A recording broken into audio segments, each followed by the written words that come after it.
So with the AP poll coming out and us being ranked number one in the country, I think it's deserving, considering the schedule that we played and the teams that we've beaten, the great teams that we've beaten, and the job this team has done.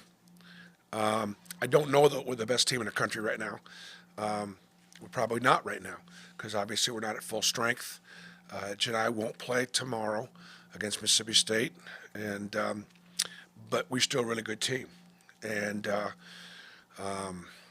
so we'll prepare without him. It matters to me because making history at Auburn is matters, and representing the SEC.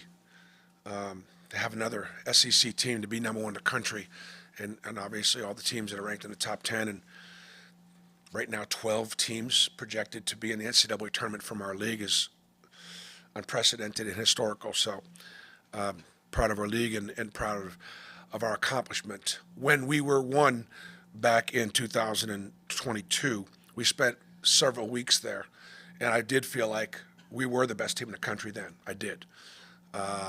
And I just don't feel that way right now. However, maybe more deserving of the ranking now than ever before because of what these guys have done.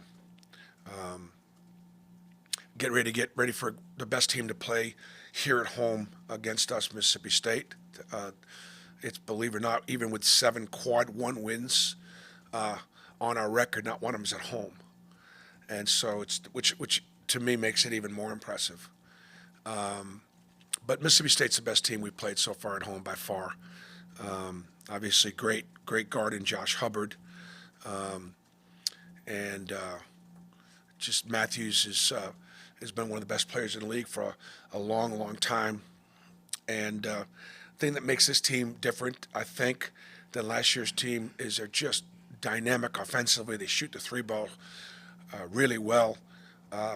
Chris Jans, I think, has always been recognized as a great defensive coach, and obviously his teams play hard and they play physically and they're tough. They're a greater offensive rebounding team, and but this year this might be one of his best offensive teams. They really shoot it. They run stuff that's hard to guard, and Mississippi State will. They're going to finish up near the top of our league.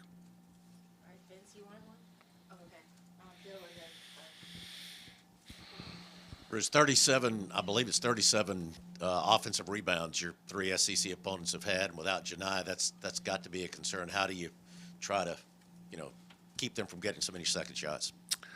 Well, we've got good overall length, and guards are going to have to rebound down, and we're just going to have to be more physical with our checkouts. Not lead out on the break, tackle 50-50 balls, be more intentional. I don't necessarily think that's anything that we're doing defensively that's creating the offensive rebounds more than just the one-on-one physicality of SEC play. Rich, you talked about the offense for Mississippi State. They're playing a lot faster than they have in the past. What do you think is kind of behind that, and how have they been so successful at cranking up the speed this year compared to what they usually think personnel. It's personnel driven. He's got guys that can really shoot it, and he's got a number of guys. Harris and Hubbard together are combining for almost 6 threes a game, and shooting a great percentage. And then you got to guard Hernandez out there in the perimeter, and the kid from Birmingham that's done a great job. It really improved tremendously. The guy that we looked at before, who plays some center for them, he does a really good job. And Keyshawn Murphy, I apologize. Keyshawn Murphy really has gotten better. I think Keyshawn Murphy's a great story. I think in the sense that. Went to Mississippi State, and we liked him a lot, knew he was going to be a really good player, but was patient, and has been there now 3 years, and so many times, kind of reminds you a little like Jalen Williams. Played some early, you saw signs, and now he's a terrific player, getting rewarded for being loyal to Mississippi State. Bruce, do you have a tentative timeline for Janai right now? Do not. Bruce, you mentioned after the South Carolina game, your guard stepping up and making plays in the second half. Just, I mean, with Janai out, just how much more pressure is it or responsibility they have to step up and kind of do some of the same stuff they did?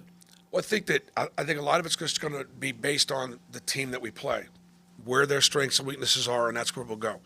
We'll still go inside. That's still a strength for us, whether it be Dylan or Cheney, Turtle, our guards. Obviously, we're going to have to make up for a lot of areas like scoring and the efficiency, passing of Janai, his rebounding. I mean, he isn't a Player of the Year candidate because he's not he's a stat sheet stuffer, and so much of the way we built our team, particularly on the offensive end, has been around him, and so, but like as has happened in the past. I remember when we went to Georgia last year, we went without Jalen Williams, and other guys stepped up.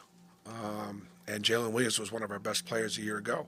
So we're all going to have to step up. Bruce, do you talk to your team about the mental approach of being number one and what comes with that? I know some guys were on the team that was here in 2022, like Dylan Cardwell. Yeah, I think it's a box checked. We check the box. It's great to be able to say it. It's great for Marlene's notes. It's great. And I don't belittle it. We made history. Here we are in January. How many games have we won in a row now? We've won, let's say 8 maybe in a row, which is really hard to do here in the middle of January. And we have 7 quad 1 wins, not one at home. Man, it's a great time to step back and look at what's been accomplished. Okay, box checked. We're no bigger a target being number 1 than we were number 2, right? And so we recognize that, and we recognize the value of being analytically what this does. A win over us analytically jumps you up a line or 2 or 3. Yeah, so it's big. It's big. I guys understand. Our focus right now is, continuing to just try to play great basketball, trying to figure out, how do we play without our best player and what things that we do. That's what our focus is. And how do we play Mississippi State, who, it's a great preparation. Mississippi State does a great job of scouting too. They do a great job of changing things up, and so it'll be a great challenge for us. It'd be a great challenge for us with Janai Broom. With some of Janai's scoring and playmaking now out of the lineup, how much more does that put on, I guess, the guards from a playmaking scoring point of view for guys like Denver and Tahad? Again, getting back to it, I have confidence that all our guys can step up their scoring. Dylan and Cheney and Chad and Denver and Miles and Tahad and Shakai, Chris. I think everybody has an opportunity, and we have enough talent and to be able to have everybody do a little bit more. I think that's the best way to approach his loss. Bruce, when you go back and look at the second half against South Carolina, especially down the stretch, the defense, just what was the difference there, and how proud are you for your guys to grind it out the way they did? Well, we obviously made some big shots and got some big looks, and we were able to convert a couple at the free throw line late, and to hold them without a bucket, in the last 5 minutes, just speaks to our focus, our maturity, our will to win. South Carolina kind of got their identity back against us by being real physical, by beating us on the boards, by had great used their size. When they lost their starting point guard, they wound up, and he's one of their better players, they wound up just getting really big at every position. That size, that length, definitely made them different. It bothered us. And look, South Carolina played well, and they did beat Clemson at home. So we know what Clemson did beat Kentucky. Kentucky did beat Duke. Duke did beat us. So we recognize that it was a pretty good team. Coach Bruce, Cheney and Janai were both. Cheney and Dylan were both big in those last 5 minutes against South Carolina. But when they're up here, they both talked about controlling their physicality. How do you get that across to them in a game without Janai Broom? Yeah. How they can step up and be in the game when it matters? Yeah, stay down and shot fake. Just stay down. Be second off the floor. Just stay down.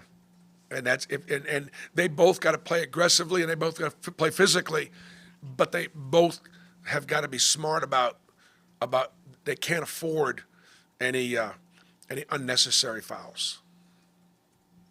Bruce, you mentioned it a little bit, but the physicality of this Mississippi State team the last couple years. I mean, really the last several years against you guys. What is it about them? I know you said they play a little faster this year, but historically under Jans and previously, what do they do that makes them such a tough out in the paint?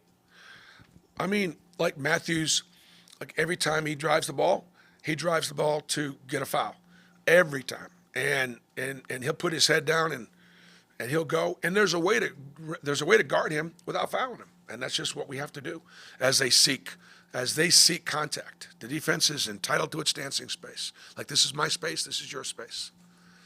Little dirty dancing analogy there. Coach, looking at the team rebounding numbers, how do you emphasize to the guys in practice, ahead of the next couple games coming up, to better in that category? Yep. Everybody's got to, permanent checkouts. Guys got to put bodies on bodies. Got to stay in the possession. You can't lead out on a fast break. And look, there are also times when you're doing all those things, and they physically make plays. I mean, you talk about some big, strong guys. You're gonna do all that I just said, and they still can move you out and still go get a rebound. So, that's just part of the challenge. Okay, thanks, guys.